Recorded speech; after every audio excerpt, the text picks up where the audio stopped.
Olá, bem-vindo ao módulo 1, unidade 1 do curso de licitação. Falaremos sobre introdução à licitação. Qual é o conceito da licitação? O conceito é um procedimento administrativo destinado a selecionar, segundo critérios objetivos pré-determinados, a proposta de contratação mais vantajosa para a administração, assegurando-se ampla participação dos interessados e o seu tratamento isonômico, com observância de todos os requisitos legais exigidos de acordo com a doutrina Professor Massal Justen Filho, no seu livro Comentários à Lei de Licitação e Contratos Administrativos. Portanto, o objetivo é a contratação do objeto mais vantajoso para a administração pública. A licitação, ela é um dever da administração pública e ela está na categoria de um princípio, prevista no artigo 37, inciso 21, da Constituição Federal, que estabelece a competência privativa da União de estabelecer normas gerais de licitação, no seu artigo 22, inciso 27 da Constituição Federal, que, por sua vez, elaborou a Lei 8.666, de 21 de junho de 1993, que trata as normas gerais aplicáveis tanto à União, Distrito Federal, Estados e municípios. A administração pública, para realizar suas atividades fins, precisa adquirir bens e realizar contratações. Portanto, a licitação ela é um dever do poder público. O artigo 2º da Lei de Licitação prevê que a licitação é obrigatória para as seguintes aquisições e contratações: obras, compras, concessões, permissões, serviços, alienações, locação, e inclusive serviços de publicidade. Todos esses objetos devem ser realizados licitação. A finalidade é proteger o interesse público e os recursos governamentais que devem ser administrados da melhor forma possível. Os princípios, nós temos as pedras de toques, que é a supremacia do interesse público sobre o privado e a indisponibilidade do interesse público. Por interesses coletivos, eles devem prevalecer sobre o interesse do administrador ou da administração pública. Assim, o princípio da indisponibilidade do interesse público vem firmar a ideia de que o interesse público não se encontra à disposição do administrador. Nós temos também os princípios constitucionais previstos no artigo 37 da própria Constituição Federal, que é o princípio da legalidade, impessoalidade, moralidade, publicidade e eficiência.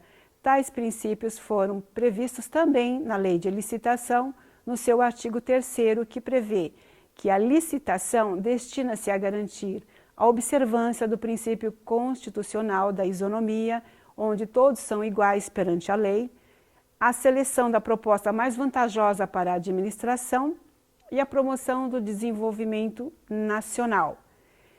Por desenvolvimento nacional, prevê que o regime de preferência em favor de produtos manufaturados e serviços nacionais que atendam às normas técnicas brasileiras, assim como de produtos manufaturados e serviços nacionais resultantes de desenvolvimento e inovação tecnológica realizados no país, com a finalidade de assegurar proteção à indústria nacional, incentivar a pesquisa e o desenvolvimento tecnológico interno.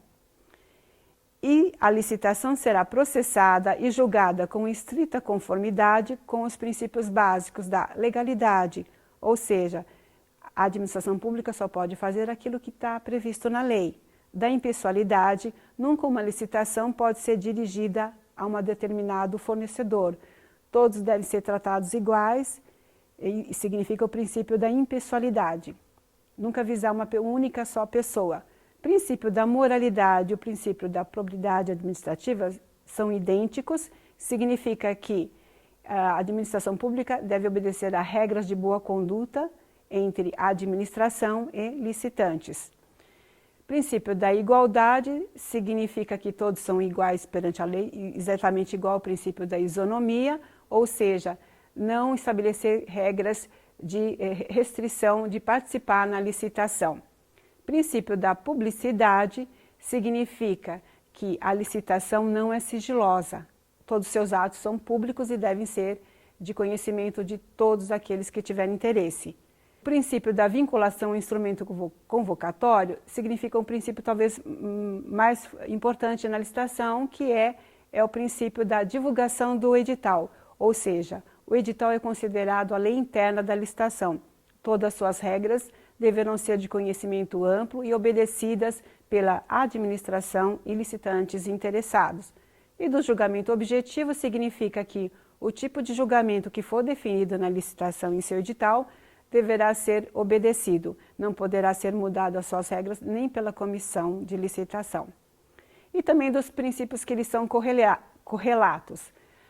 Por exemplo, o princípio da competitividade, que incentiva a participação de todos os interessados, e do formalismo procedimental, porque a licitação tem formas, e da vedação à oferta de vantagens. Esses são os princípios da licitação. Nós temos os responsáveis pela licitação, que são os agentes públicos designados pela autoridade de competência, mediante ato administrativo próprio, seja uma portaria ou uma resolução, por exemplo, para integrar comissão de licitação, ser pregoeiro ou para realizar a licitação na modalidade convite. A comissão de licitação ela é criada pela administração pública com a função de receber, examinar e julgar todos os documentos e procedimentos relativos ao cadastramento de licitantes e as licitações nas modalidades concorrência, tomada de preços e convite. Ela pode ser prevista na forma permanente e especial. Permanente, ela tem um período de mandato no mínimo de 1 ano, e especial, a cada licitação instaurada será nomeada uma comissão específica para aquela licitação. A lei estabelece como regra de sua constituição no mínimo 3 membros, sendo pelo menos 2 deles servidores qualificados do quadro permanente dos órgãos da administração pública responsáveis pela licitação. É importante estabelecer que o servidor público ele tem uma responsabilidade social em frente ao serviço público, ou seja, ele é responsável por todo o processo licitatório, desde a solicitação de compra até o encerramento do contrato administrativo. Ele possui o poder de contratante e juiz dentro do certame licitatório, com vistas a julgar a melhor contratação para o setor público. É importante frisar também que, havendo qualquer irregularidade no procedimento da licitação, a responsabilidade recai sobre a instituição contratante. Porém, no apontamento das falhas, onde há a fase de discriminação dos culpados, será atribuída a pena aos agentes públicos que inserirem nesse ato. Assim, lembramos que a responsabilidade social e ética do agente público tornam-se importantes ferramentas para o correto andamento das licitações. Havendo atuação irregular do servidor em frente à lei de licitações, a própria lei prevê no seu artigo 82 sanção, no artigo 82, que determina que os agentes administrativos que praticarem atos em desacordo com os preceitos desta lei ou visando a frustrar os objetivos da licitação, sujeitam-se às sanções previstas nesta lei e nos regulamentos próprios, sem prejuízo da responsabilidade civil e criminal que seu ato ensejar. Obrigada, aguardo você na próxima unidade.